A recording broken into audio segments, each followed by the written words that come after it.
disability can benefit a lot from using smartphone devices. And this panel is going to deal with how is it empowering people with disabilities. How does smartphone becoming AT, assistive technology, and what does it mean for people with disability? We worked with a small group of visually impaired people and a small group of mobility impaired people to understand what does mobile mean to them. How do they use their mobile device? What can they do with it? And one of the most interesting findings we found, well, we found two interesting findings. One was for the mobility impaired people, so people who use wheelchairs or crutches, the mobile device acted as a lifeline, especially during rainy seasons when they couldn't get out. They could contact people to come to them, and they could contact services to come to them.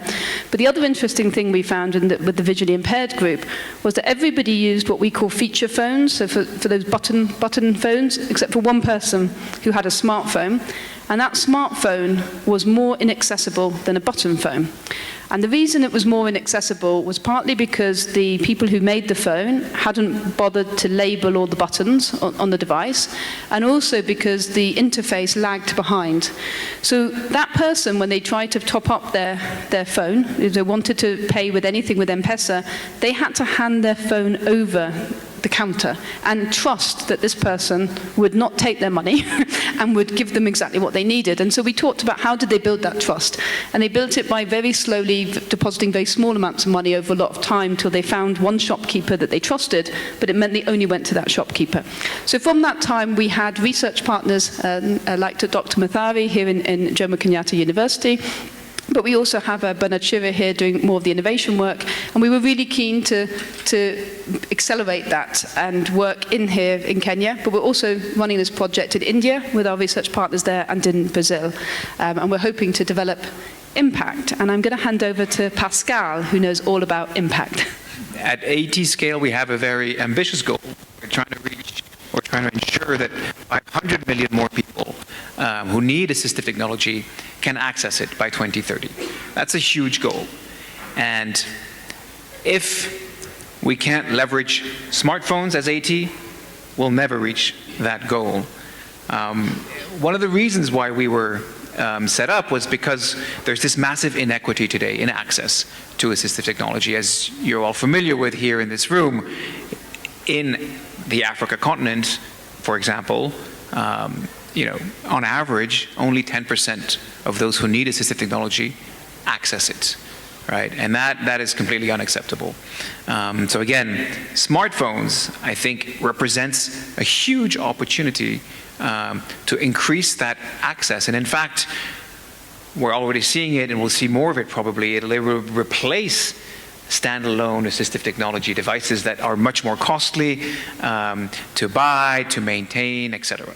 Personally, what I really hope to see out of this is tangible evidence, so to speak, that we can take to policymakers who are, today making the decisions around what to procure, what to include, and not just sort of government, but also parastatal institutions, international organizations, and others, and so that we can really help scale up that accessibility.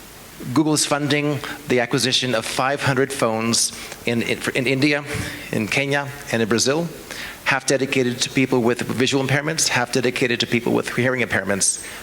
And we're providing training on how to use these tools.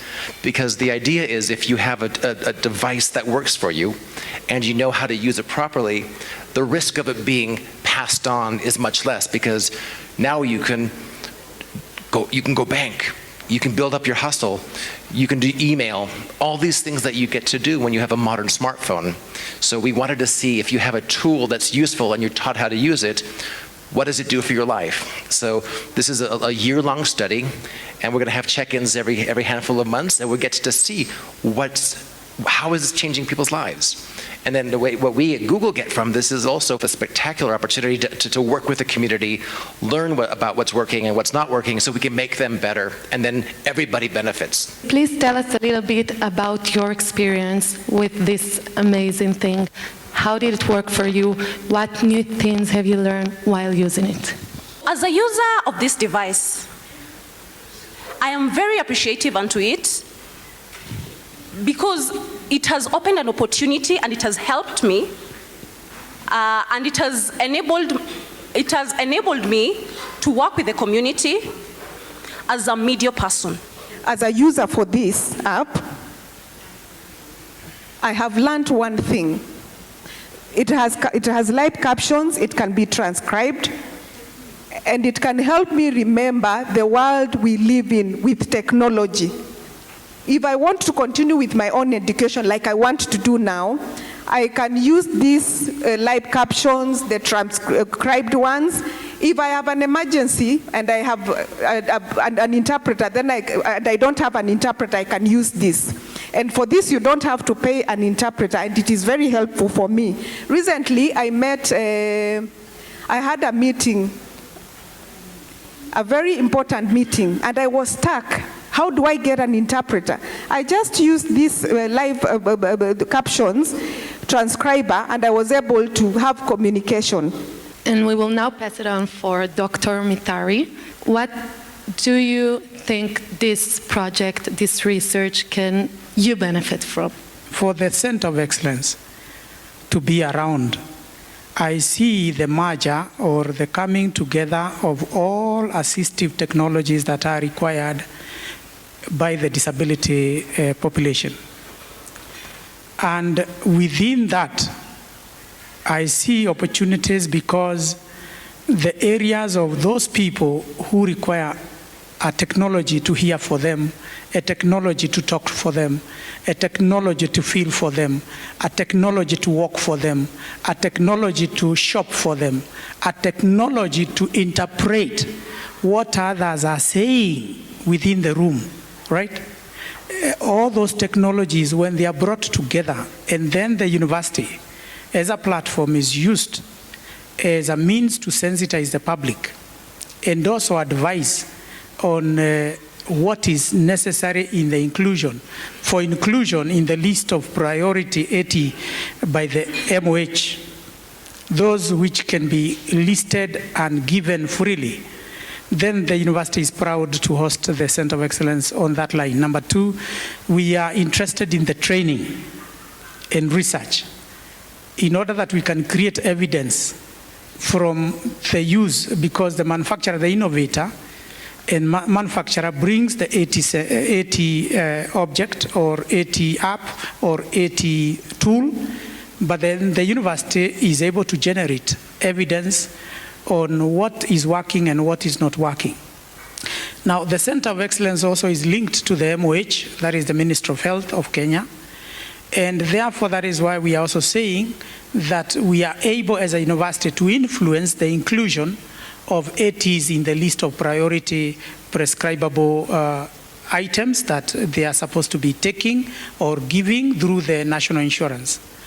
Now, the other thing is that AT access is only available probably for mobility and for visual, but for the other hidden disabilities, it is not.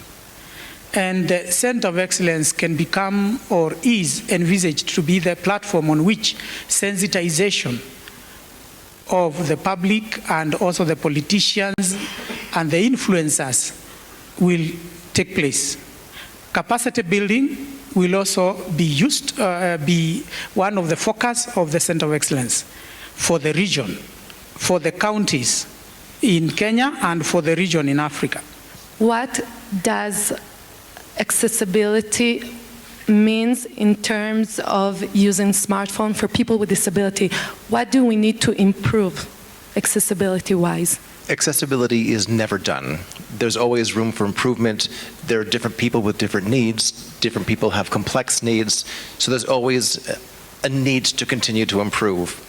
And different places in the world have different constraints. So something that was built in Mountain View, California at Google's headquarters may not work the way you would expect it in Mombasa because of the infrastructure, the languages, all of these things take effort and attention. So this work that we're doing together is an opportunity for us to learn how to make things better, but also piggybacking on the training that we had, we also learned about the reality of accessibility when you have an open platform like Android. This is a true story. We had selected a phone and We had built all of the trainings off this phone. We came into the training on Friday only to learn that the device we had chosen wasn't accessible. So we literally had 20 people in the room and the phone wouldn't work. The skin that the OEM had created wasn't accessible. So Android was accessible, but this device wasn't because of the changes that they had made. So thanks to Harrison and Kathy, we're rushing through the streets of Nairobi in his little Prius, and we got ourselves to the Samsung store. And we're literally experimenting which phone has all the features that we need to make it be accessible. Because if you train them on the accessibility tools, but the rest of the phone doesn't work, we lose the goal. We've completely lost the goal of understanding how a thoughtful, accessible device can impact the life of someone here in Nairobi. So there's always work to be done, whether it's from Google or from some OEMs that will remain nameless. There's always things that we can do together to make these things better. I think we do have a tendency to think, oh, everybody has a smartphone now. But actually there is still quite a big digital divide. And people living with disabilities, on average, do have less access to smartphones. And so I do think that it's really important that we change that. And the other thing that I hope we can also try to tackle through this project is data, access to data plans, right? Because one thing is having the smartphone, the other thing is actually being able to have access to data, which can be quite costly, right? And so we're hoping to be able to reach out to some of the telcos, maybe some of you are in the room here, to really think about also broadening our partnership and seeing what more can be done to make data more accessible for people living with disabilities. Thank you so much, guys, for sharing with us your amazing research and project. And we would love to see how it develops. Thanks. Thank you.